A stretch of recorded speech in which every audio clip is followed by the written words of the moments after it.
Studio with a very special guest. I have Congressman Clay Higgins, who stopped by this afternoon to join us. And Congressman, thank you for reaching out to me. This thing not going on, right? Exactly, Brady. It's great to see you, man.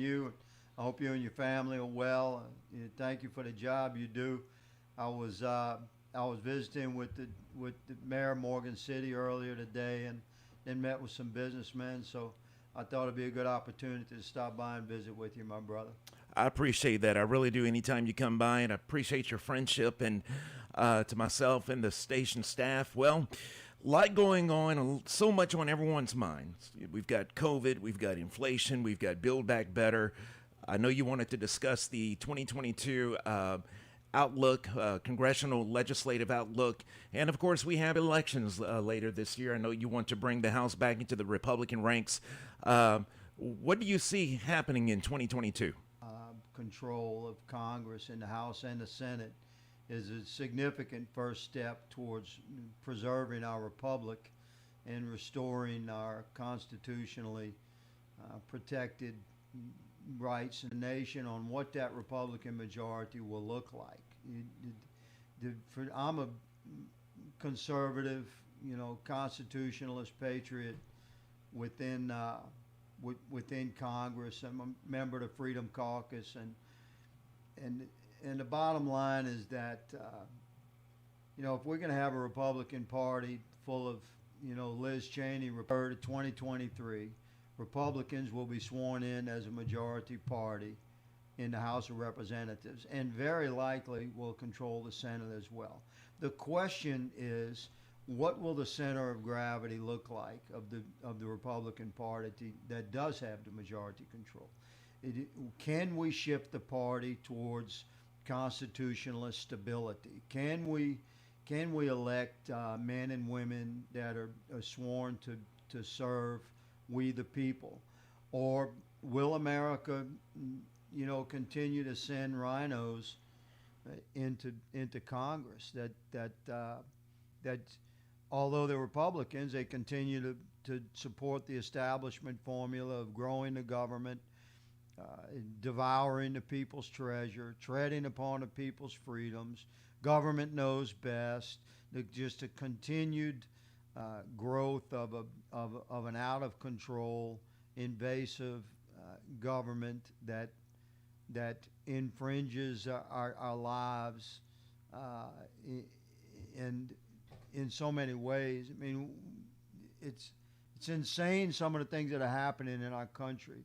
When parents are put in jail for speaking up for their children, when lives are ruined because of a political opinion, or because you were a supporter of a particular president or congressional servant, this is a bad direction, what I've just described. The whole cancel culture, government control, kneel to oppression, against that that very dangerous and slippery slope where we're leaning as a nation. So 2022 is more than just an election, is what I'm saying. We're at a turning point in America. We're either gonna turn back towards sound constitutional representative republic structure where individual freedoms and rights are recognized and the sovereignty of our states are secure, where our sovereign borders are resecured, where our laws are upheld, where law enforcement is supported, where our military is indomitable worldwide. We're either going to get to step back into a solid America first future, or we're going to take a very dangerous further step towards socialism. So that's what 2022 is all about. The danger for America is in the broader spectrum of what this election means this year. And of course, so much, like I said, so much on everyone's minds. A lot of it due to the COVID pandemic, inflation, gas prices are rising, grocery prices, And I know that the Democrats are pushing the Build Back Better bill. I mean, you didn't touch upon some of the horrors of the Build Back Better Act. It would be very destructive for America. It would virtually be the end of so many aspects of core American principles that it'd be hard to envision correction. You understand? If this thing gets signed into law, we might not recover as a nation. Just to kind of bring it home, just one aspect. You know, double the size of the IRS, man. You understand that this Democrat Party that has majority control now is not your grandfather's Democrat Party. It's not your father's Democratic Party. This is a far left version of the old, quite frankly, just sort of another version of conservative culture was the Democrat Party of our fathers, right? That's not what we're dealing with right now. The Democrats in control now want access to every aspect of your life, including all your financial transactions, and they want to have an IRS that's doubled in size to come after you. And you'll be politically targeted. This is a well-established thing within the halls of power of D.C. It's very commonly discussed. If you're a Republican and this bill passes, you can pretty much count on getting audited. And every financial transaction, if you have $10,000 go through your account in a year, the Democrats want your bank, your community bank, your credit union business, a pass-through business, a mom and pop business. You know, you can have $10,000 pass through in a week, a day. It doesn't mean you're making that kind of money. But you have a lot of money moving through your accounts. As for an individual below the poverty level, Sure. This means every tax-paying American citizen would have every one of their financial transactions that's run through their bank reported to the IRS. And you can expect, with an IRS doubled in size, you can expect, twice the audits and twice the intrusive investigations into your life. That's reflective of the kind of government that the Democrats want. A government that lives on your 1 yard line, that is completely oppressive of your freedom to live your life as you see fit. And of course, us here on the Gulf Coast, we thrive on the oil and gas industry. This is pushing billions of dollars in spending in what they call green energy. Obviously would have a big impact on what we do down here. Yeah, listen, clean renewable energy is something that we already have in the form of liquefied natural gas. That's the clean and green energy that's affordable and abundant, that's driving the reduction in by American companies, American oil and gas companies. So the journey towards gradually having a cleaner planet, or it's so expensive, it's impractical, it's not intellectually sound infrastructure that doesn't exist. We have to do business now. We have to live now. We have to drive to and from work now. This is not bewitched, we have solar-powered cars and things like that. I'm not against. So over the last generation, look at the difference of our refineries and our plants. All of our petroleum plants and our clean and efficient, driven by the industry itself, because the industry has recognized that clean business and safe business, clean and efficient. The oil and gas industry and petrochemical industry out of the United States into where? The waiting arms of China and Russia, India, nation states that have horrible records when it comes to their ecological, concerns and the way they do business. Their industry is filthy compared to ours. They're absolutely injuring the planet.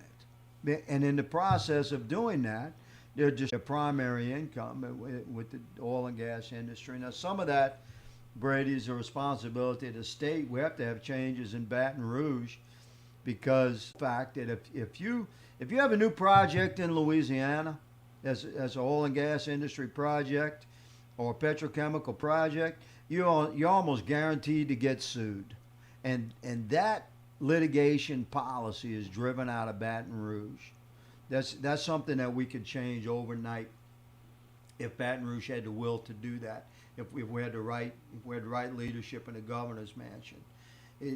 Texas doesn't have that problem. Oklahoma doesn't have that problem. So Louisiana, to hold off investment from other nations and from states across the Dakotas, or you'll have lower taxes and you're almost guaranteed to get sued. And the culture is more attractive. The living is better. Our people will be happier. But you're pretty much guaranteed to get sued. Party control. We have to change the direction of the policies that are being driven from elected leaders in D.C. And in Louisiana, we can make appropriate changes as well. On the local level, in the 3rd Congressional District, of course, the past year and a half have been challenging, not just because of COVID, also hurricanes on the western and eastern edges of your district. But I know you're helping to drive the recovery in your district. I know you're a champion of the port here in Morgan City. What are some things happening on the local level that you're working on? Yeah, what has changed in over the course of my lifetime is the dependency upon government for recovery. When I'm 60 years old, I've been through many hurricanes. And my family never had government assistance. We never considered such a thing. Communities came together, families came together, and you rebuilt your business and your home, and you got back on your feet.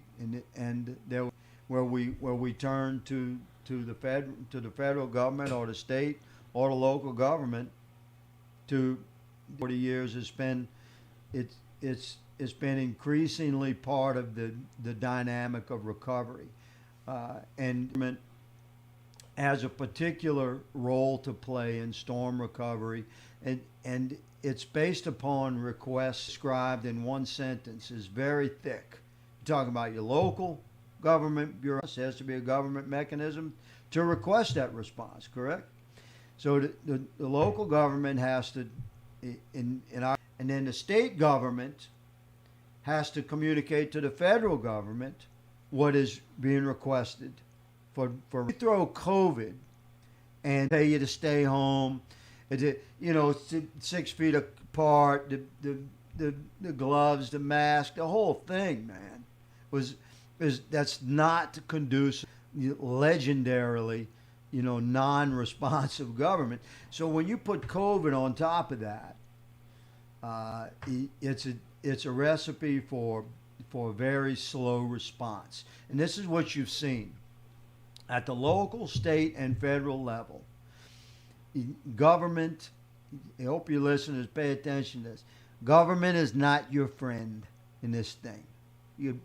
Personally, I really don't like politicians, and I don't trust the government. So I'm in a unique position to serve we the people. Because I recognize the massive failures to we the people.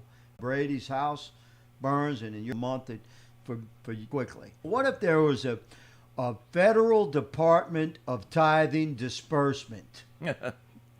Interesting. Think about how many bureaucrats would comb through it, and then whatever is left out of the money that they spent to fund their own operations, to count that tithing money and disperse it, and you get back to 38 cents on the dollar eventually, 6 months or a year down the line after it was collected from it's seized out of our paycheck, because taxing is not tithing.